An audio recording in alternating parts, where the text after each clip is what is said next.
This is 6 News Now, sponsored by the University of Michigan, Flint. Welcome back. Talking to your kids about war is a conversation that isn't easy. The images are hard to see, and it's hard to explain. The news can cause feelings such as fear, sadness, anger, and anxiety. Children always look to their parents for a sense of safety and security, even more so in times of crisis. So here are some key things to keep in mind when talking to your child. First, limit their exposure. If you are watching news coverage 24/7, odds are they're seeing too much. Always be aware of any talk or images they're exposed to. Find out what they know and how they feel. Choose a time and a place when you can bring it up naturally and your kid is more likely to feel comfortable talking freely, such as during a mealtime. Avoid talking about the topic just before bedtime. Don't avoid the conversation either. It's important to create an open environment so you can have these healthy conversations with your kids. Instead of sheltering small kids, engage them. Monitor social media for information. You never want your kids to be flooded with information, especially disinformation. Find the goodness and find the helpers. There are plenty of stories of survival and humanity to focus on. Also, continue to check in. How are they feeling? Do they have any new questions or things they'd like to talk about? And finally, take care of yourself. You will be able to help your kids better if you're coping too. Children will pick up on your own response to the news, so it helps them to know that you are calm and in control. Up next, and last. Introducing our new redesigned 6 News mobile app. Our new app features a sleek modern design, an easy-to-navigate home screen with quick access to local news content, and a localized weather forecast. Subscribing to notifications is easier, and with one tap, you have access to recent push notifications. There are more ways to watch and find video, and a red light alert badge notifies you when we're streaming. Download or update our new local news app today. 6 News, here for you. Storm Tracker 6. This is Weather First, sponsored by Auto Owners Insurance. Simple human sense. Well, it's another chilly day in mid-Michigan, but temperatures close to where they should be for this time of the year, and still a chance for seeing a few flurries. Taking a look from our WLS tower camera, looking down at 127, you can see everyone's moving along just fine right now.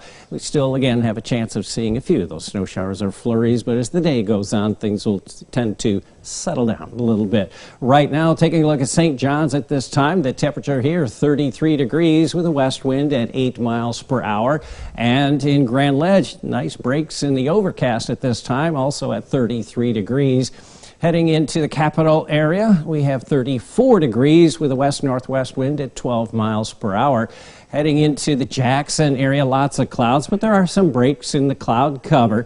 The temperature here at 33 degrees, and into Hillsdale right now, same thing, a little bit of blue sky along with a lot of clouds here at 34 degrees. Well, across the state, we still have a few scattered snow showers or flurries yet to come in from the northwest. This is not big by any means. In fact, some of these will tend to dry down a little bit before it even gets here. What we will also see eventually, some of the clouds will be moving out of here, so skies will become partly cloudy as we go through the night. This area of low pressure that came through the area gave us all that wet snow, or some rain with the wet snow too. That is moving to the east, and again, things will be settling down through the early morning hours. Some breaks in the cloud cover to start your day. And then as we go through your Tuesday from beginning to end, just a few scattered clouds, so not too bad of a day coming up. Now as we go through Tuesday night and into the day on Wednesday, another weak front heading our way, but looks like all the activity will be just to our north. We'll see some of the clouds move in as the day goes on, but I think we'll avoid any of the snow showers that are out there, at least for the time being. The next system will be coming in later in the week. Our temperatures right now, 33 in Owasso, St. John, and Ionia, 34 for Lansing, and 33 in Howell, Mason, Jackson, Marshall, Coldwater, all 33 degrees. And as we go through tonight, well, those temperatures will be dropping to around 23 degrees as the skies become partly cloudy. For the day tomorrow, not too bad of a day. Partly sunny skies, temperature topping out around 38 degrees. On the 6-day outlook, as we go into the rest of the week, well, notice the temperatures start to climb a little bit up to around 42 on Wednesday and Thursday. But we have another chance for some rain and or wet snow Friday into Saturday. A brief drop on those temperatures, but as we go through the rest of the upcoming weekend, those temperatures start to climb right back up. Most of next week, we are going to be in the 40s. Which is where we should be for this time of the year. So the next couple of days around here, not too bad after kind of a messy day today. It certainly was, but the snow was so heavy. Introducing our new redesigned 6 News mobile app. Our new app features a sleek, modern design, an easy-to-navigate home screen with quick access to local news content, and a localized weather forecast. Subscribing to notifications is easier and with one tap. You have access to recent push notifications. There are more ways to watch and find video, and a red light alert badge notifies you when we're streaming. Download or update our new local news app today. 6 News, here for you. When it comes to investing, how to start and how to stay out of trouble are two big questions, especially as the markets react to the war in Ukraine. And with tax season underway, millions of Americans are already receiving refunds, which is a great way to start. Here's tonight's Money Monday.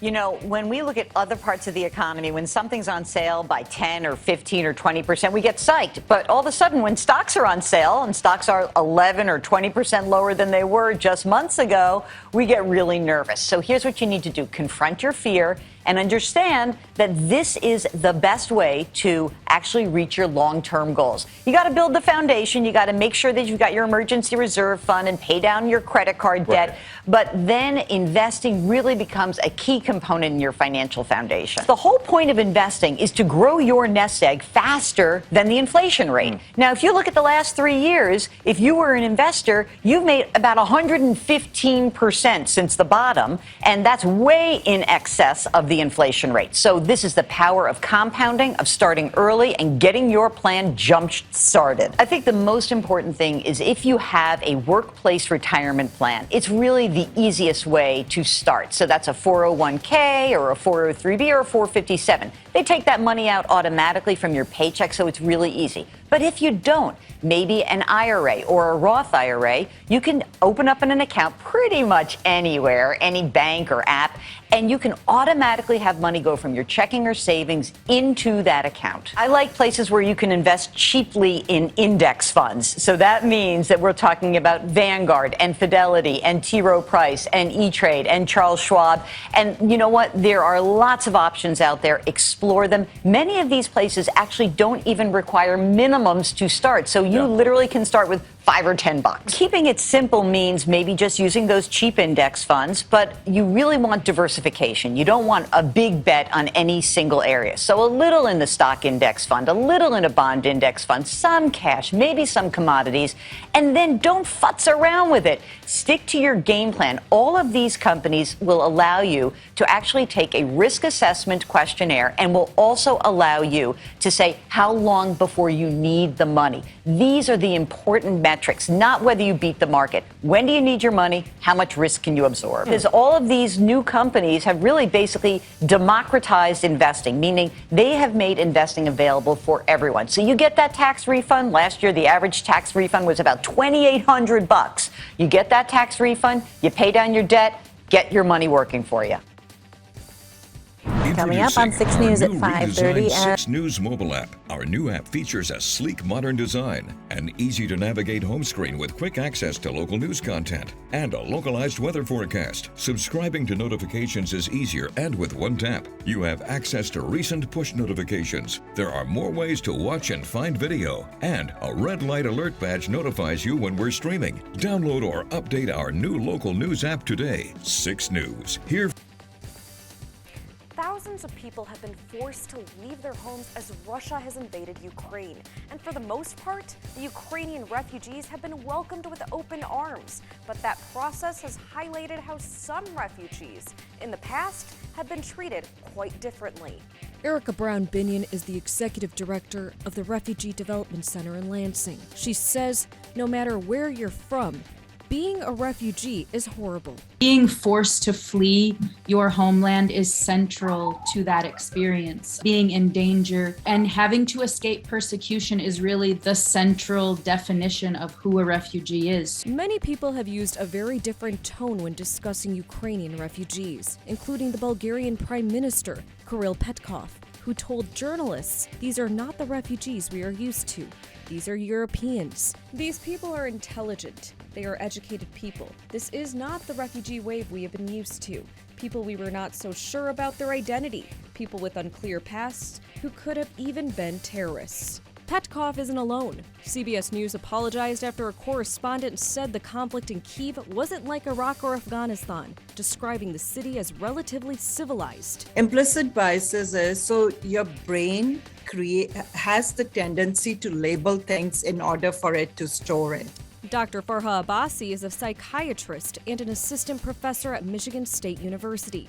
She says bias can be based on skin color, social status, race, gender, and even ethnicity. And these are how we perceive people, how we stereotype people, and create these associations like they are dangerous, they are terrorists, they are not educated, they are not civilized. This is all very unconscious and unintentional. Dr. Abbasi says to put yourself in a refugee's shoes and try to understand their situation. So nobody gets up in the morning and say, I'm gonna say bad things, do bad things, or hurt people, but these are conditioned responses. These are all associations, right, that are being perpetrated and promoted. According to Dr. Abbasi, the ultimate goal for most refugees is to go back home. Here for you in Lansing, Samana Sheikh, 6 News. 6 News Now. We will begin in 60 seconds.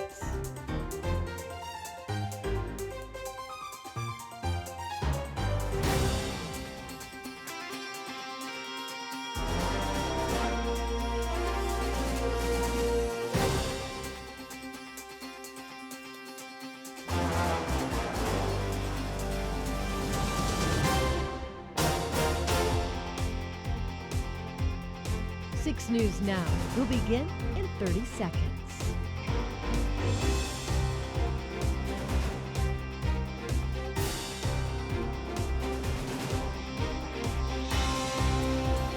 Don't go anywhere. 6 News Now will begin shortly.